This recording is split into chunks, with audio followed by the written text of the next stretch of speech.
Takže čau, ja ťa tu vítam pri dnešnej ukážke Camtasia 4D R13. Popravde idem teraz prvýkrát spustiť, takže ideme to uvidíme spolu s vami.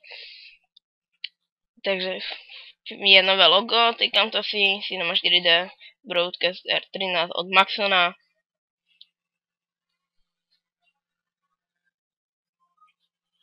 Takže už je načítaná.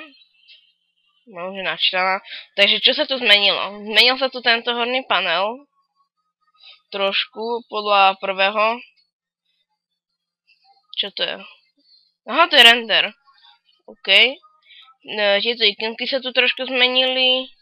Pozrieme, čo je nové. Asi nič, tak to hneď vám neviem povedať, ale vyzerá tak, že nič. Aha, tu je nová ikonka na svetlo len. To bude pridať podlahu. No, to je podlaha hneď.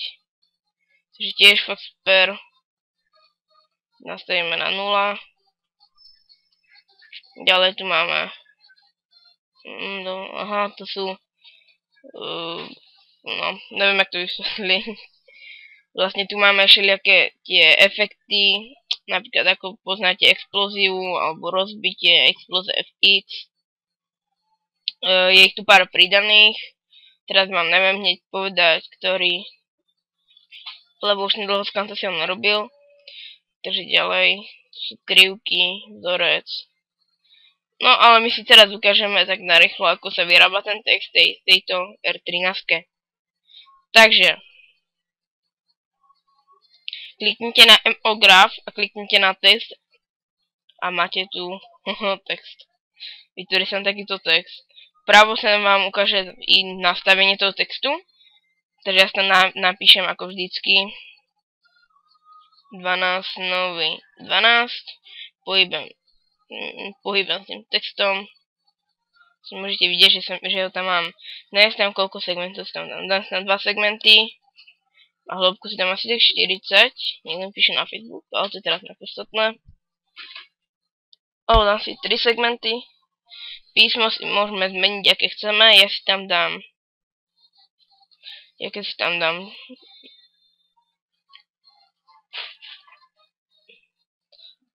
Dobre, nechám si toto písmo.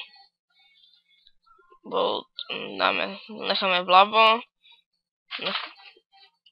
Na 200. Tu je 0. Tak, uzaviery môžeme dať, aké chceme. Zaoblený uzáver. 10 cm. Ne. 10.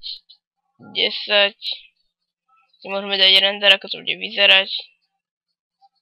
A keby sme sem pridali ešte nejaké svetlo. Tak a ešte jedno. Asi sem. Môžem to ešte raz vyrendrovať. Uvidíte. Teraz to ešte trošku zmením, takže uzávery dám. Zatvore. Zaoblený. Teraz si môžeme dať vyrendrovať. Vidíte, teraz je to prehľadné, takže dáme zaoblený, uzatvorený. Alebo môžeme dať len uzatvorený.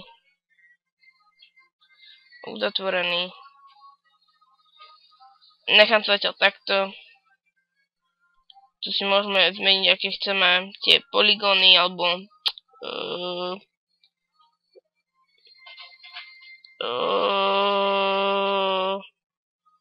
segmenty, do akej chceme vlastne. To vlastne nevidíte, ale vidíte ich tu. Dáme si N uholník. Písmena to je nič, slova nič, krátky nič. A to by bolo asi všetko na tomto. A vlastne môžeme si teraz vytvoriť farbu alebo vrstvu. Takže klikneme Ctrl-N.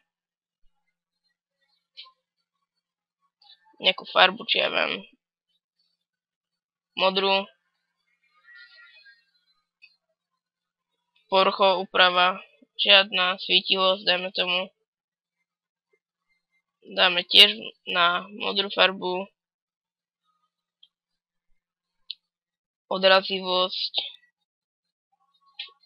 Nepotrebujeme odrazivosť, ale svietivosť dáme na 300%, ako sme zvyknutí. Premiesnime ju sem. Ale keby ste ešte mohli vedieť, tak dáme, že Ctrl-Z. Vytvoríme si ešte nejakú inú, Ctrl-N farbu. Barva. Dáme tomu, že si dáme nejakú oranžovú, čo ja viem. Dajme tomu, že taká to môže byť. Tak prepneme to do stavebného módu, ako keby. Prečo? WTF?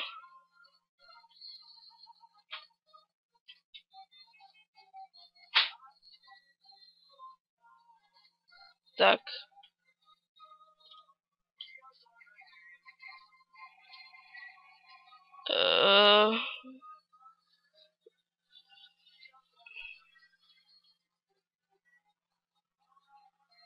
Fail.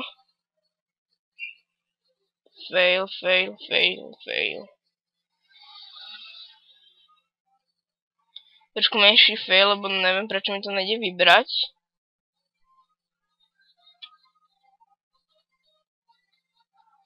No, nevadí, takže kašleme na to. V každom prípade spravíme takto.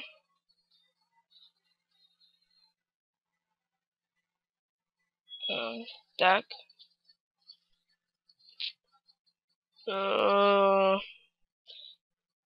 Tak aby sme to mohli, tak si vytvoríme ešte jeden text. Presne taký istý.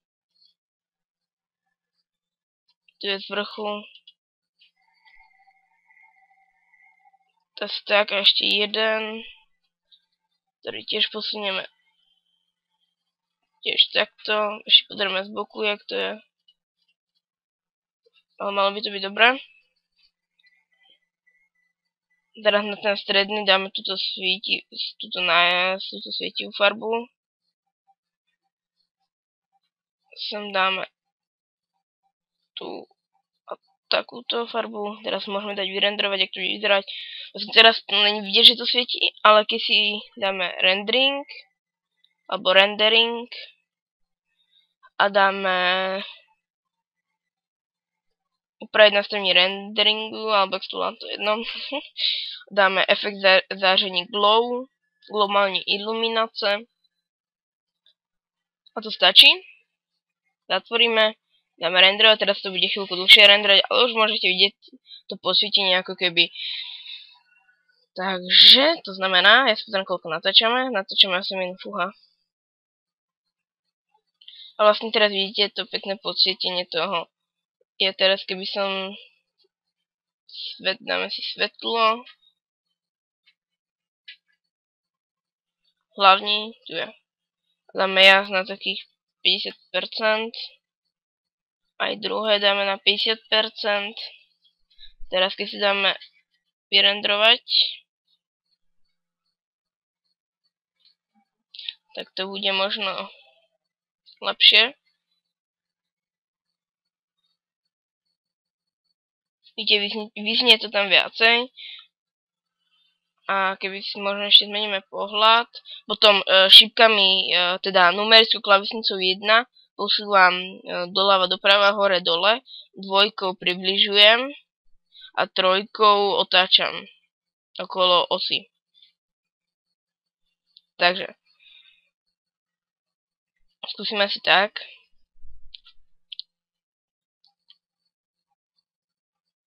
Ďalších dielok si ukážem asi smoke, ako vytvoriť smoke, ešte uvidím.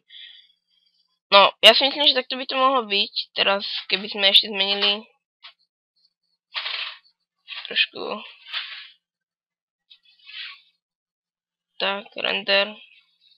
Vlastne ide tu aj o tie svetlá, ak to bude vyzerať, čo ja neviem. A ja teraz sa tu už vlastne text máme hotový. Keď chcete, môžete už vypnúť, lebo text máme hotový. A ja sa tu vlastne teraz už hrám. tými s tými debilinami. Takže dáme ešte, môžeme dať stieň ostrý, viditeľnosť svetla. Teraz keď dáme, by mal byť tieň vidieť. Takže pozrieme.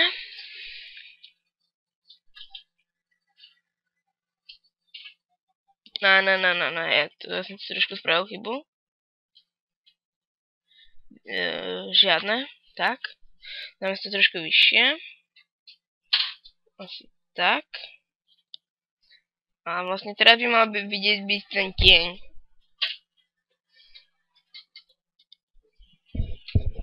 Takže teraz to dorendrujem, uložím obrázok a ukončím to. Vlastne vidíte, áno, je tu vidieť trošku ten tieň.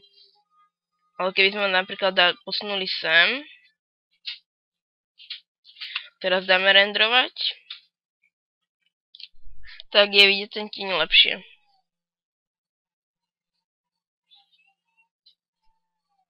Vlastne áno, vidíte, je tu tieň. Ja si myslím, že takto by to mohlo ostať.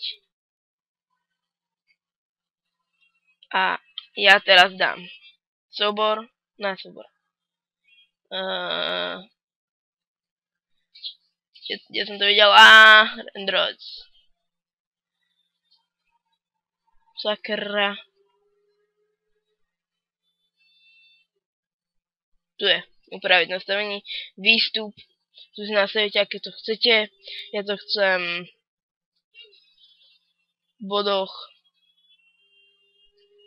1600 na 900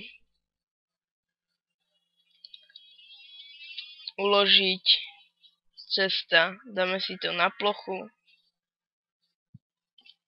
12 nový, 12 cinema. Tak a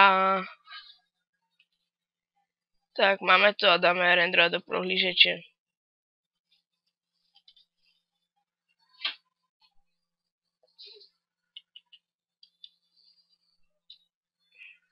Dobre, ja sa s týmto s vami lúčim a čau čau.